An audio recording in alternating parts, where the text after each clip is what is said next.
पैसा होई मांगे सामान तोर पैसा होई वाइडी के लइका तेही बताव छोटिया तोरा मर चाही पैसा मांगे जवानी तोर पैसा शादी के लइका मांगे जवानी तोर पैसा जादू जी के लइका तेही बताओ छोटिया तोरा मर चाही पैसा मांगे जवानी तोर पैसा जिला गोपालगंज के लइका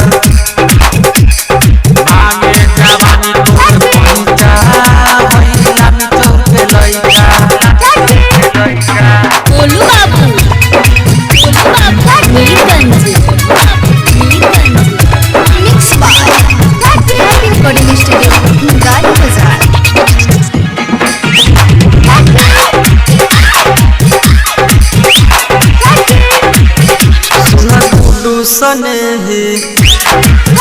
तनी देख एकर घोड़ी लागे के बुआ लवा एक नहीं आती छोड़ी सुना गुडू सने ही तनी देख एकर घोड़ी लागे के बुआ लवा एक नहीं आती छोड़ी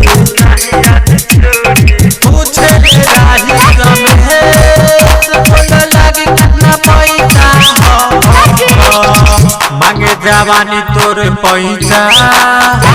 से पूछे लइका मांगे जवानी तोर पैसा दीवारी छाप के लइका बोलू बाबू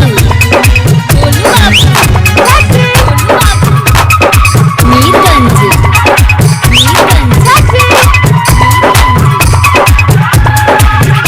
सबसे दे परावा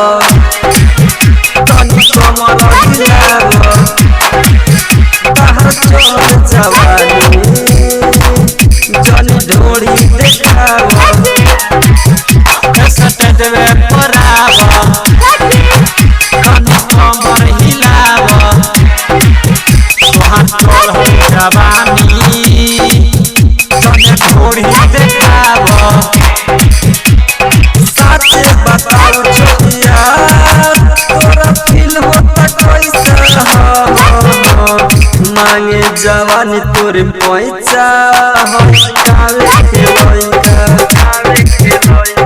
मांगे जवानी तोर पैसा होई मोतीपुर के लइका तेही बताओ छोटिया तोरा मर चाही पैसा मांगे जवानी तोर पैसा जिला गोपालगंज के लइका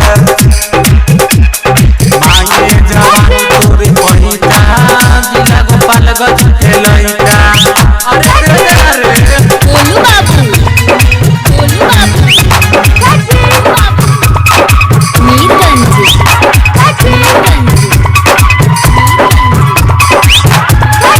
मोतीपुर के हीरो हमको बुझा जानी जीरो कहे गोविंद केला हो जाइबू अमीर हो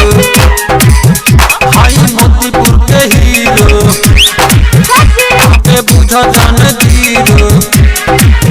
कहे सूरज के हाथी हो जाइबू अमीर हो कहले गुडू गुआल